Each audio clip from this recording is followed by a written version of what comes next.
C'est l'une des chaînes de télévision les plus récentes et également les plus innovantes en France. Vice TV France lance 3 nouveaux programmes, dont un dès ce soir.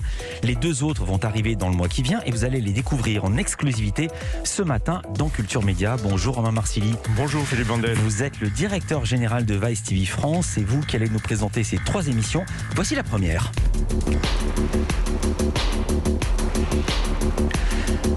On entend le générique de Voyou, série documentaire de 4 épisodes qui démarre ce soir. Le premier épisode sera à 22h, épisode qui avait déjà été diffusé en avant-première fin décembre. Qu'est-ce que ça raconte, Voyou ?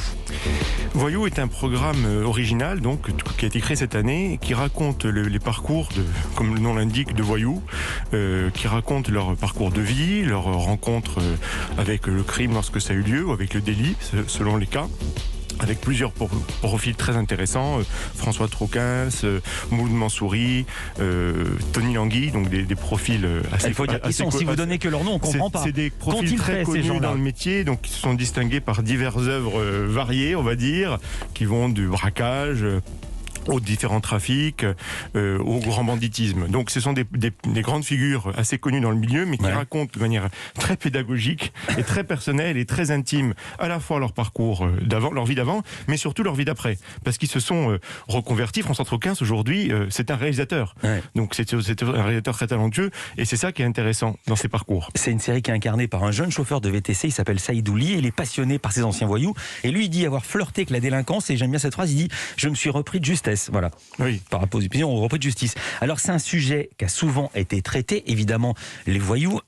Qu'est-ce qu'on voit dans cette émission ? Sur Vice TV, c'est souvent des contenus très très différents avec un pas de côté. Qu'est-ce qu'on voit chez vous qu'on ne voit pas ailleurs ?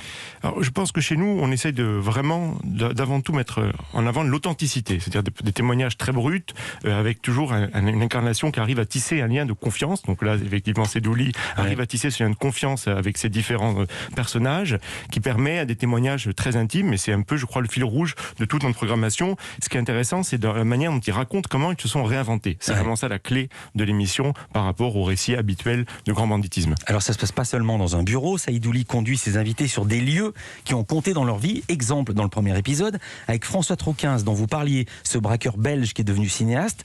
Et ils vont là où Troquins a grandi, dans la campagne wallonne. Ils vont aussi dans ses bureaux, ceux de sa société de production, qui sont situés dans un bâtiment très étonnant. Pour qui connaît son parcours, tendez bien l'oreille. Tu sais où t'es là ? Ouais, j'ai une idée là. T'as une idée un peu ? Ouais, ça pue le flic ici. Ah, ça pue le flic parce qu'ils sont plus là ? Ouais.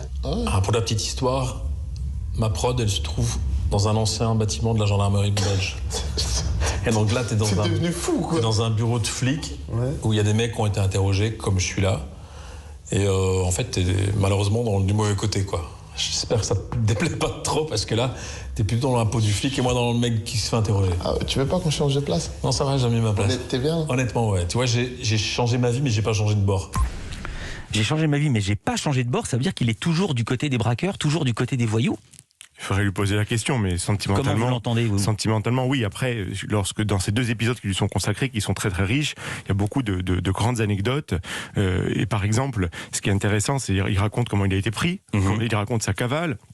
Il raconte, puis paradoxalement, le sentiment de liberté qu'il a pu avoir lorsqu'il était en cavale. Donc voilà, c'est assez particulier. Après, voilà, on se passe pas du tout sur un point de vue moral ni moralisateur. Ce qu'on essaie de comprendre, encore une fois, ce sont les parcours de vie. Ouais. Donc voilà, aucun jugement, juste d'écouter des anecdotes croustillantes avec ce vocabulaire des voyous un peu à la Audiard, souvent qu'on aime beaucoup. En général, et puis il faut dire que quand une chaîne s'appelle Vice ou Vice, c'est difficile ensuite de faire la morale. Oui, déjà, je pense que les médias, leur rôle, c'est pas de faire la morale. Non, mais surtout vous. Et surtout nous, après, le Vice, le nom, à l'origine, c'est Voice of Montréal qui perd son O. Oui, voilà, on a tous bien compris. Aujourd'hui, le Vice, c'est ce qui aussi s'oppose à la pensée dominante. Et je crois que, comme l'a écrit tout au long de son œuvre Philippe Murray, dans l'empire du bien qui aujourd'hui nous écrase et écrase un peu tout, y compris parfois dans le paysage médiatique, c'est important d'avoir des voix un peu différentes. Voilà, et puisque vous en parlez, Philippe Murray, c'est peu dire qu'il manque parfois. Oui. Les propos tenus à l'égard des policiers sont durs, on l'a entendu, on sent que Saïdouli et François Troquins les aiment pas, les portent pas dans leur cœur. Ça pue le flic même, disent-ils, on entend cette phrase. Est-ce que vous êtes demandé s'il fallait la garder ? Là, c'est un extrait, bien sûr, mais si on prend l'ensemble de la série, il y a des propos qui sont très contradictoires et même parfois très bienveillants. On sait que les relations flics et voyous sont beaucoup plus complexes que ce qu'on a entendu là, et parfois aussi empreintes de bienveillance et de respect, et on le sait. Mais vous n'avez pas répondu à ma question. Est-ce que parfois, en voyant la série, vous vous êtes dit ça, il faut couper, ça, il faut couper? Est-ce que le patron que vous êtes doit valider une série aussi, entre guillemets, sulfureuse? Non, parce que voilà, je pense que le propos est équilibré et on évite globalement, c'est un peu l'idée de la chaîne, on est dans l'authenticité, donc on coupe très très peu. Sauf bien sûr lorsque la loi l'oblige. Voilà, il y a une scène assez incroyable dans le deuxième épisode, encore avec François Trouquin, c'est la reconstitution d'un braquage dans la rue. Ça a l'air totalement réaliste, on croit que c'est un braquage. Comment ça s'est passé? Est-ce que vous aviez prévenu le voisinage? Oui, tout avait été fait, bien sûr, dans les règles. C'était intéressant de voir comment un ancien braqueur, aujourd'hui en tant que réalisateur, filmait et organisait, que tel un balai, en fait, un braquage. Tout était fait dans les règles, y compris la police était prévenue. Alors on disait pas de morale sur Vice TV. Quand même, le titre complet de cette série, c'est un peu moral. En tout cas, ça finit bien. Le titre, c'est Voyous, des histoires qui finissent bien. C'est plus accrocheur que les histoires qui finissent mal, ou vous vouliez contrebalancer? Oui, tout à fait. On voulait contrebalancer. Pas de moraline. Après, qu'il y ait des beaux messages, des messages de transmission et d'espoir, ça oui. Mais c'est pas la moraline qui nous écrase et qui vient de l'Empire du Bien, comme on le disait. Voilà, ce qui vous intéresse, c'est la transformation, le parcours de vie. Oui, la transmission. Je pense qu'aujourd'hui, on a vraiment besoin dans les médias ce rôle de transmission qui est vraiment attendu par nos publics, notamment la jeunesse. Il y a une grande attente là-dessus et on essaye modestement à notre rôle de transmettre. Alors à l'opposé de Voyous, 2 nouveaux programmes maintenant, 2 programmes beaucoup plus introspectifs. Le premier, c'est la 4e saison inédite d'une émission déjà bien installée sur Vice TV. Il ne faut pas la confondre avec En Thérapie, la série qui vient de commencer sur Arte. Comment s'appelle votre émission à vous, Romain Marcilly? Nous, elle s'appelle Thérapie, qui est l'adaptation française de Thérapeute, et il se trouve que la série remarquable d'Arte a un peu piqué le nom, mais nous, elle s'appelle Thérapie, ça fait la 4e saison, donc vous voyez, on n'a pas attendu. L'enjeu de la santé mentale, il est capital chez Vice, c'est un sillon qu'on creuse, une problématique qu'on creuse depuis plusieurs années. Alors vous avez donné le contexte, la santé mentale, qu'est-ce qu'on voit? C'est quoi le principe de l'émission? Donc le principe de l'émission sont des personnalités diverses et variées. Dans la première saison, des rappeurs, là on a vraiment élargi, qui rencontrent, qui se livrent, qui dévoilent beaucoup de choses de leur vie et de leur parcours à un psychanalyste. C'est ça la différence par rapport à des émissions qu'il y a pu avoir dans le passé comme Le Divan. Là on est vraiment dans l'authenticité, c'est-à-dire c'est Fernando de Amorim, qui est un psychanalyste très réputé sur la place de Paris, qui accueille des personnalités diverses et variées. Gaston Bide, Pierre Ménès, Suzanne, Ladji Doucouré, Clara Morgan, Fusati, Ichon, je livre les noms, Guillaume Sanchez, j'ai livré les noms de cette nouvelle saison, donc vraiment un casting très varié, et c'est permettre de découvrir des personnalités charismatiques sous un angle de la santé mentale qu'on ne connaît pas toujours. Vous parlez de la chanteuse Suzanne, elle a les yeux embués à la fin de l'émission, et elle résume bien le principe de cette émission justement. Ça m'a un peu coûté de parler de tout ça, mais en même temps, je pense que ça fait du bien aussi parfois. Ça faisait longtemps que je m'étais pas laissée aller un peu à... Je suis toujours dans l'ultra-contrôle. Du coup, là, l'ultra-contrôle, là, on n'y est plus du tout. Mais c'est bien. Ça fait du bien aussi parfois de se montrer nu. Sans toujours un costume, sans toujours devoir enfiler quelque chose, du make-up, du ci, du ça. Être naturel.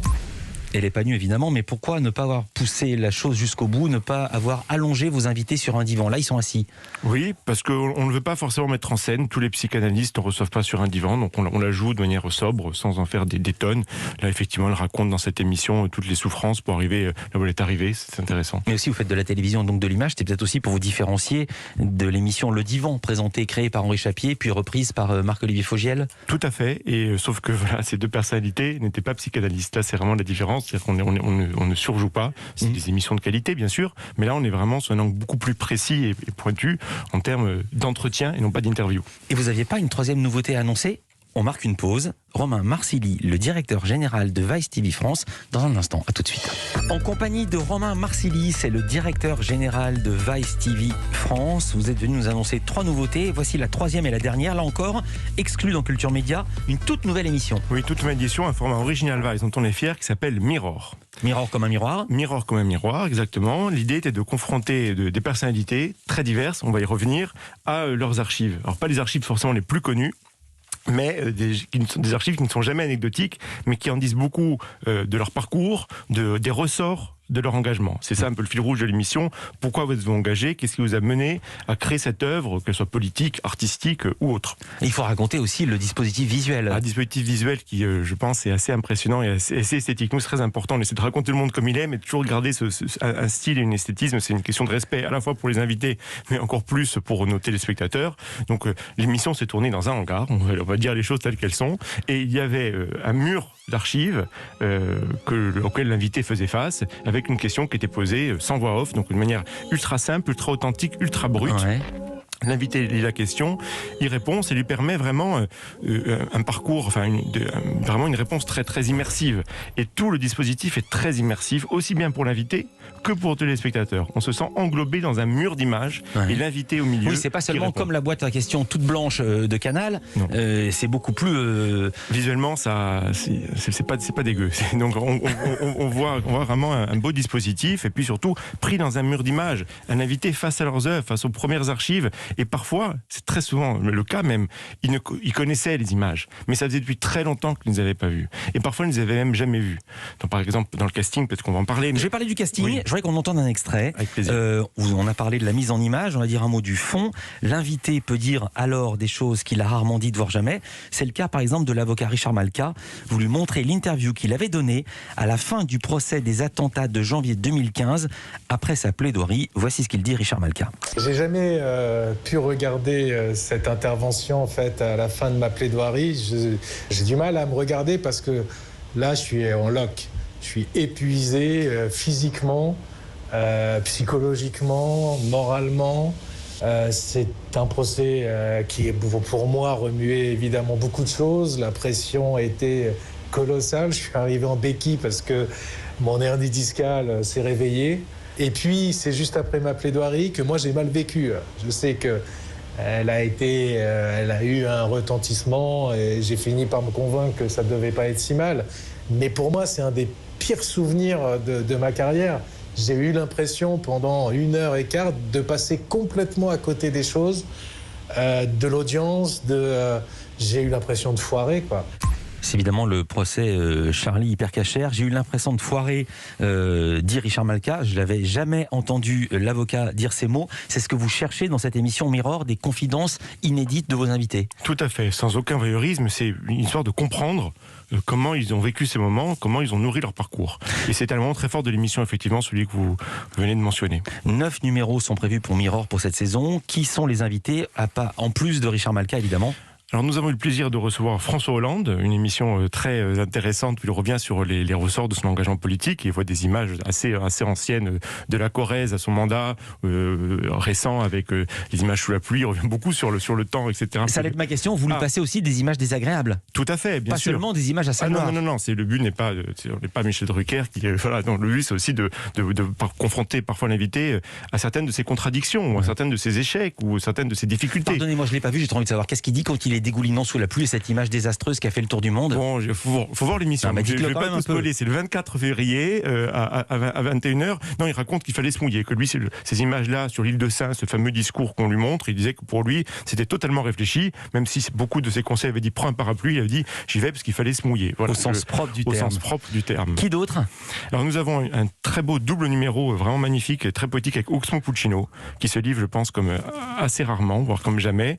Nous avons Caroline Fourest, Delphine Orviller, un numéro que j'apprécie énormément aussi avec Bertrand Burgala, qui vraiment raconte de manière très touchante les ressorts de sa création, ses inspirations des Beach Boys aux Kings, et puis son rapport au sujet. On a la chanteuse Iseu, on a le streamer Sardoche, aussi très intéressant, 1 million de followers sur Twitch, donc une base énorme, mais des gens qui ne sont pas forcément connus de toutes les audiences. Donc on essaye d'avoir un plateau très, très varié.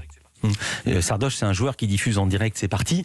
C'est aussi pour ça que vous l'avez pris, pour agréger les communautés et amener du monde chez vous? Oui, agréger les audiences, essayer de mélanger un peu les genres. Est-ce que quelqu'un comme François Hollande, qu'on ne peut pas comparer à ses invités tout aussi prestigieux qu'il soit, qui a été président de la République du 5e pays du monde, est-ce qu'il a fixé des conditions pour venir? Non.